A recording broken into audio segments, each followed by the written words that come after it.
Imagine it's the dead of winter. You're standing on the frostbitten deck of a Viking longship, the icy wind slicing through your fur cloak like 1,000 tiny daggers. Your breath freezes midair and your fingers are numb, barely able to grip your sword's hilt. Now, here's the thing. This isn't just any sword. It's the sharpest, toughest blade anyone's ever seen, carved from metal that should have been ruined by rust long ago. So how did these fierce warriors make swords that cut through enemies like butter, using metal that was basically rusty? It sounds like a Viking joke. Hey, you want a sword made of rust? Sure, have three. But believe it or not, that rusty metal turned out to be their secret weapon. This might be the strangest Viking survival trick you never heard of, turning rust, the enemy of every metalworker, into an ally that forged unparalleled blades. Let's dive into this wild paradox. First off, picture the typical Viking sword. You might imagine something shiny, spotless, and forged in blistering furnaces. But in reality, their steel was often covered with surface rust, a crust formed by years of damp storage, salty sea air, and battle scars. Yet instead of weakening the steel, this rust layer protected the core of the blade, almost like an ancient form of armor plating. How? Well, the Vikings used a special technique called pattern welding, where they layered steel with varying carbon contents. Think of it as the medieval version of layering bulletproof glass with flexible polycarbonate. This layering trapped that rust on the outside but kept the inner core sharp and strong. It was like coating your bread with a tough crust that keeps the soft crumb inside fresh. Imagine now a blade forged at furnace temperatures around 1,500 degrees F, about 815 degrees C. Those extreme temperatures cause the iron crystals inside to align and merge properly, cementing multiple layers into a single, beautiful knot of metal. The outer layers rusted over time, acting like nature's version of Gore-Tex, breathable, weather-resistant, and protective. Those rusty shields stopped further corrosion, preventing deeper damage, just like a 1,000-watt heater glazing over pipes to stop freezing. So what looked like neglect from our modern stainless steel polishing standards was actually a clever natural shield built by time and the sea. But it didn't stop there. When the Vikings sharpened their swords, they'd grind away only a fraction, maybe 1 to 2 millimeters, exposing fresh metal underneath that had never been touched by rust. This meant each strike of their sword was not against weakened steel, but against a laser-sharp edge of high-carbon iron, much like a sports car with a glossy, tough paint coat, hiding its high-performance engine underneath. Plus, by leaving much of the blade's surface rusted, it made these swords flexible and less likely to snap in battle. After all, a rigid blade breaks easily, but one with just the right amount of give can slice through armor and shield without shattering. Now, let's make this picture even sharper, literally. Modern metallurgists have analyzed Viking swords and found that the carbon content in the core reached around 0.7 to 0.8%. Why does that matter? Because in steel, that's the sweet spot between hardness and flexibility, the kind of balance you see in today's surgical scalpels or aerospace components. Vikings achieved this by carefully selecting iron ore and controlling furnace temperatures, a process requiring skill and intuition passed down through generations. It's like if you combined a master chef's instinct with a chemist's precision to bake the perfect loaf of sourdough. Only here, the bread was a deadly weapon. Picture the forge, glowing embers, roaring fires, smoke curling in the air heavy with the scent of burnt wood and molten metal. The blacksmith's hammer falls with rhythmic force, bending and folding the metal repeatedly. Each fold is painstakingly calculated, up to 10 or even 15 times per blade, which helps distribute carbon evenly and trap impurities in tiny pockets called slag. These pockets of slag, hardened and stretched like medieval bubble wrap, didn't weaken the sword. Instead, they added to its toughness, dispersing force from impacts across the blade. Think of it like a sports car's airbags, inflating to soften an impact, keeping the driver safe. Yet, the Vikings also had to deal with a big problem. The salty ocean air was constantly corroding their metallic treasure troves. Storage wasn't like today's climate-controlled vaults. Longships sloshed through the seas, bones white from cold and combat, swords sheathed in rawhide and leather. Over time, salt water would penetrate these covers, accelerating surface oxidation. But a stroke of Viking genius was to store the blades in specially treated scabbards made from birch bark soaked in animal fat. Effectively, ancient hot water bottles, offering insulation against moisture and cold, creating a barrier almost as effective as modern silicone coatings. Speaking of moisture, imagine the challenges in northern Europe where temperatures hit as low as -30 degrees F during winter. Steel at these temperatures becomes brittle, more susceptible to cracking. However, the rust layer served as thermal insulation. It prevented rapid temperature fluctuations on the blade's surface, like how a thermal blanket protects mountain climbers from frostbite. This insulation ensured the sword stayed battle-ready even in the most frozen conditions. Without it, a sharp edge today could become a broken shard tomorrow. But here's a punchline worthy of the gods. The Vikings intentionally induced rust to strengthen their weapons. It sounds counterintuitive, deliberately letting your prized possession gather that flaky orange menace. Yes, this controlled rusting was part of their maintenance ritual.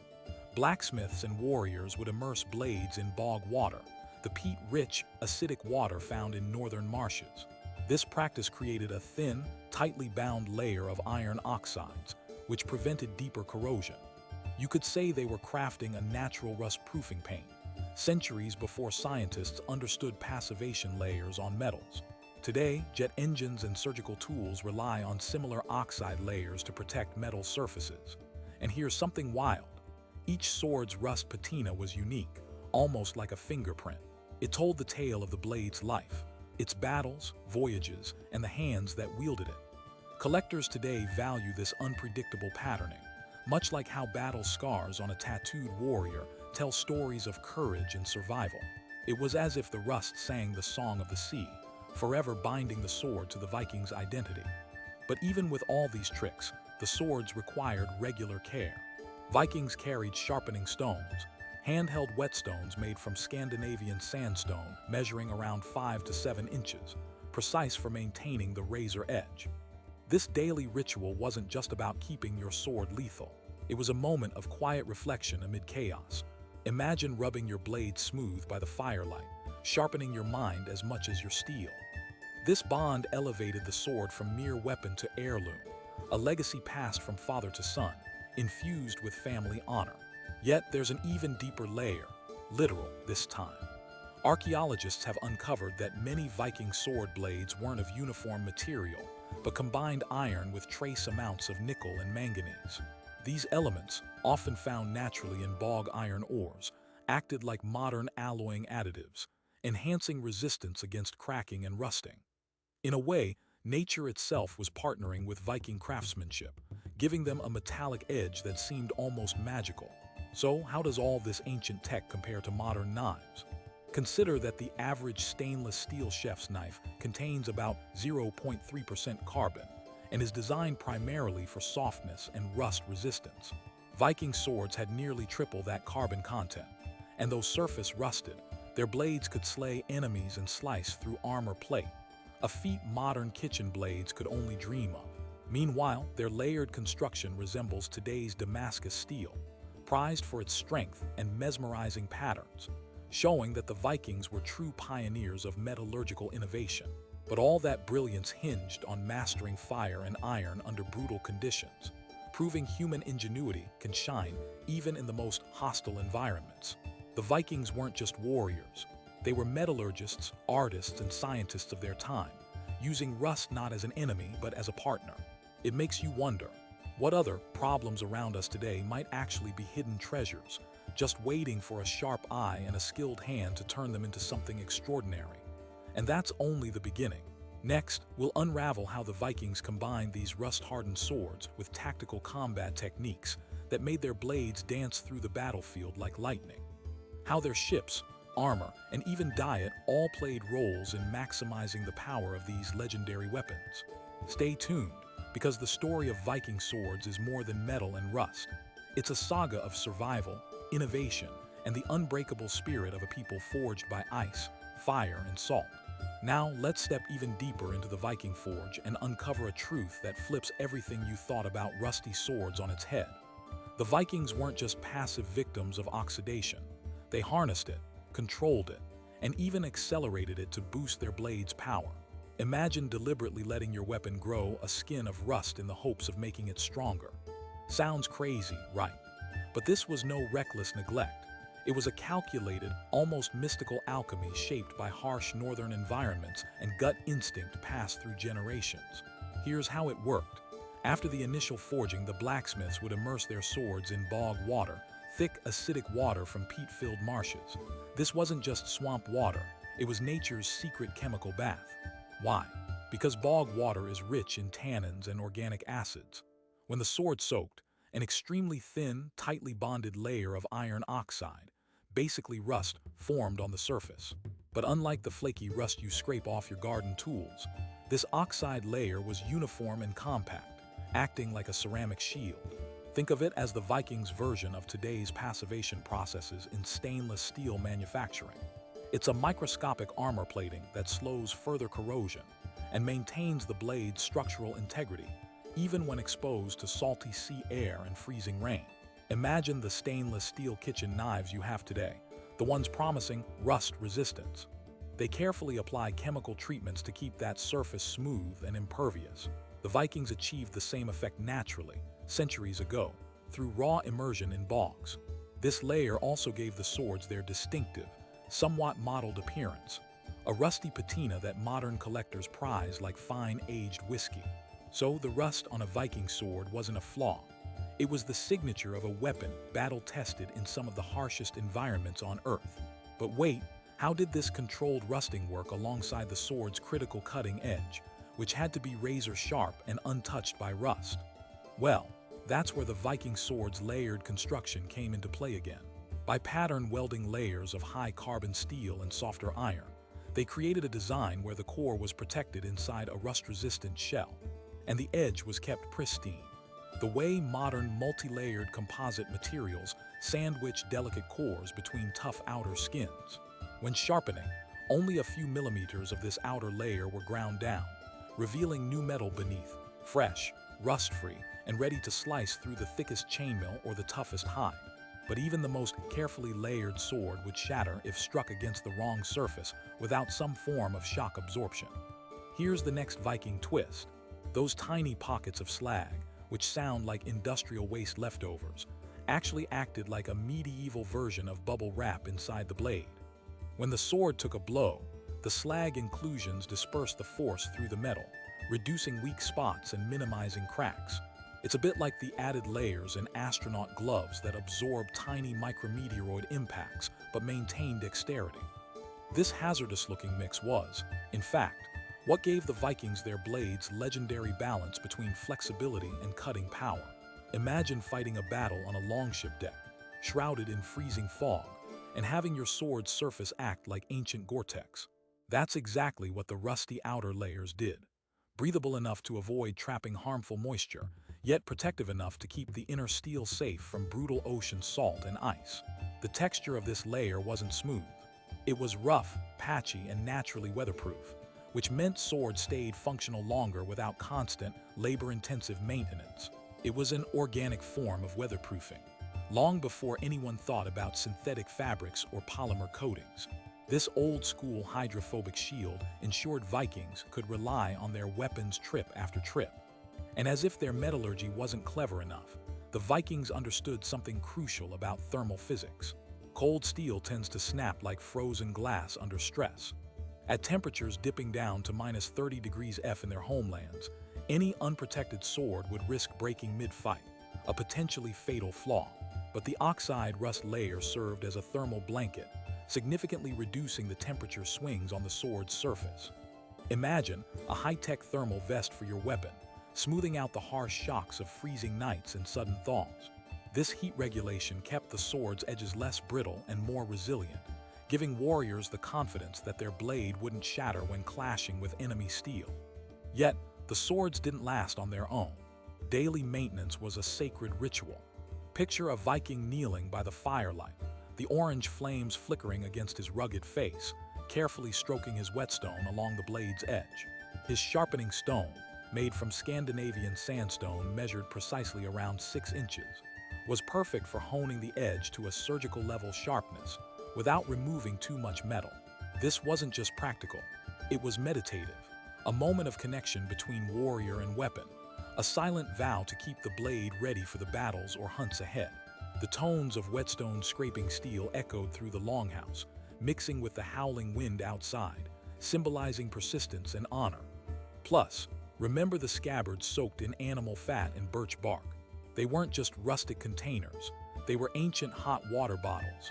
This natural insulation stopped moisture from settling on the blade and cracking the metal from within. It created an airtight humidity buffer that extended weapon life significantly. Kind of like how modern silicone layers keep smartphone screens protected from sweat and rain during extreme conditions. This simple but effective technique demonstrates how Vikings combined natural materials and intimate knowledge of their environment to engineer weapons that lasted far beyond their years. But the secret doesn't end with the sword itself. Archaeologists have unearthed something surprising: small trace elements embedded in Viking iron ore gave their swords an unspoken advantage. Nickel and manganese, naturally found in the bog iron ores Vikings used, subtly altered the metal's properties. Nickel improved corrosion resistance and toughness, while manganese increased hardness and wear resistance. Today, these alloys are key in producing durable stainless steels used in airplanes and automobiles. Vikings weren't synthesizing elements in a lab, but through trial, error, and the luck of their unique natural resources. They created a metal cocktail that was both rare and powerful. You could say nature was a hidden blacksmith in their story as much as any hammer and anvil. Now, let's zoom out and look at the bigger picture. How do these ancient swords compare to modern knives we use every day? A typical kitchen chef's knife today contains about 0.3% carbon, optimized for softness and ease of sharpening, and coated with chromium to resist rust. Compare that to Viking swords, which boasted carbon levels between 0.7% and 0.8%, almost triple the amount. Crafted not for slicing tomatoes but shattering helmets and cleaving through armored foes. While modern knives prioritize hygiene and rust resistance, Viking blade design balanced sharpness, flexibility, and durability in a way that's strikingly similar to today's premium Damascus steel. A highly sought-after forge technique prized for its strength and flowing patterns. This means Vikings mastered a metallurgical art centuries before it became trendy again in modern sword making. It's incredible to think about all this technological wizardry happening in the flickering shadows of smoky forges, with only physical tools and keen senses guiding every hit of the hammer. This wasn't just metalwork. It was a symphony of fire, earth, and water, conducted by master artisans whose knowledge was passed down like secret recipes. The final swords were not just weapons. They were extensions of the Viking spirit, tools of survival, distinction, and unyielding will. And with every battle cry, every swing and parry, these rust-hardened blades told stories of resilience and adaptation. The Vikings turned what the rest of the world saw as a destructive force, rust, into a strength that defined their legacy. Every patina, every fold in the metal, every microlayer of oxide whispered tales of frostbitten shores, howling storms, and fierce warriors defending their homes against impossible odds. So when you hold a shiny steel knife today, remember the Vikings and their rust-sculpted swords from the edge of the world. An extraordinary example of human ingenuity thriving, where survival meant mastering not just the terrain, but the very elements themselves. Their legacy reminds us that sometimes, what looks like a problem like rust or decay can be an ancient secret waiting to be unlocked. Every choice the Vikings made, from inducing controlled rust, crafting layered steel, to meticulous daily care, came from a fierce will to protect their families, their honor, and their future. Their swords were more than tools of war. They were symbols of identity, resilience, and the unbreakable human spirit facing down the cold, the storms, and the unknown. In the end, their legacy isn't just in iron and rust, but in the lesson to all of us. Ingenuity and adaptation reside in the ability to see potential where others see decay. So next time you glance at a rusty old tool or a corroded piece of metal, remember the Vikings, who took rust, transformed it, and forged swords so sharp, so strong, they changed the course of history. And that, my friends, is how Vikings turned rust into the sharpest swords the world has ever known.